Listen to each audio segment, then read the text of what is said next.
Saya naik sudah pasti. Kami memprediksi 25 basis kali ini setelah adanya front loading ya di bulan kemarin. Memang nanti ekspektasi The Fed yaitu 50 basis di tanggal 2 November, tapi kita tetap melihat bahwa tetap terjaganya neraca surplus kita. Jadi secara kumulatif sangat kuat sektor eksternal kita. Lalu core inflation juga naiknya masih sangat terukur. Jadi menurut kita di sini adalah persistensinya masih terus akan naik 25 basis mulai bulan ini sampai akhir tahun, terus sampai kuartal 1 mencapai titik terminal 5,5%. Baik, artinya memang karena adanya pelemahan rupiah ini nih menaikkan urgensi Bank Indonesia untuk menaikkan hingga 25 basis point di bulan ini?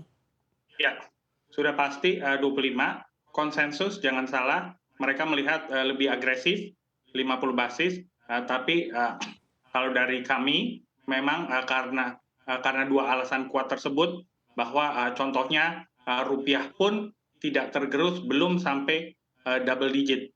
Sedangkan Thailand, Malaysia, Filipina sudah demikian. Jadi kita second best di kawasan ASEAN, dan juga core inflasi kita masih terukur kenaikannya, headline memang tinggi. Kita melihat di sini adalah persistensinya. Jadi bukan lagi kuantumnya.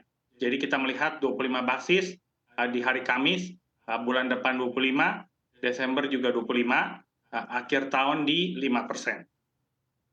Baik, artinya untuk mencapai 5,5% di tahun depan seperti yang tadi Bapak katakan ini memang kenaikannya akan terjadi setiap bulan hingga akhir tahun ini? Betul, betul demikian. Jadi nanti di bulan November, Fed memang kemungkinan besar akan menaikkan 75 mencapai 4%. Toh dengan demikian spread kita masih positif, jadi kita harus balancing antara sektor eksternal yang sangat kuat untuk Indonesia plus pemenuhan kebutuhan untuk mendukung recovery, sehingga di tengah-tengah likuiditas yang masih banyak, kenaikan ini terukur sehingga sektor usaha dan bisnis bisa beradaptasi dengan baik dan tidak secara abrupt. Yang kemarin menurut saya sudah sangat jelas signalnya untuk front loading, tapi ke depan akan juga sangat berbentuk data dependent. Baik, apakah Anda lihat pelemahan rupiah saat ini masih dalam batas terukur dan wajar kalau dibandingkan dengan mata uang lainnya di negara-negara tetangga? Ya, yang terjadi adalah penguatan dolar yang menurut saya sangat agresif, dan ditambah news over the weekend bahwa Presiden Biden pun merasa fine-fine aja.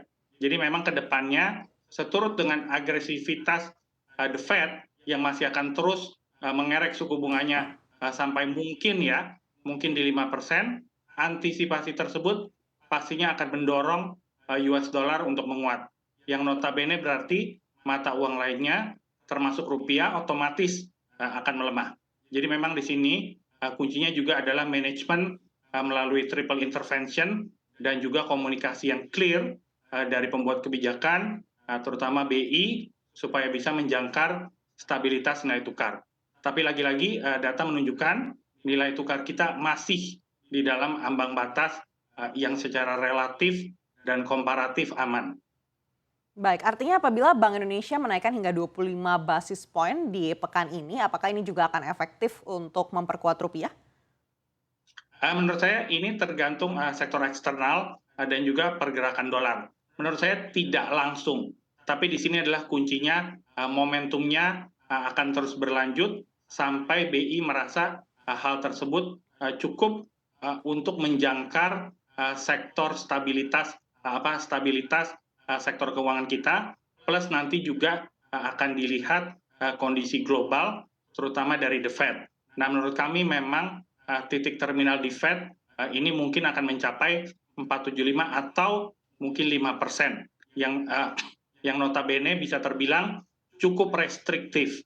Jadi kita melihat titik terminal BI rate kemungkinan besar juga akan mencapai 5,5%. Nah, pada saat stabil demikian, menurut saya level rupiah yang lebih kompetitif, yield yang lebih tinggi, dan juga suku bunga yang lebih atraktif akan membuat non-resident kembali masuk ke Indonesia, dan juga otomatis rupiah menurut saya di tahun depan paruh kedua pasti kemungkinan besar akan menguat.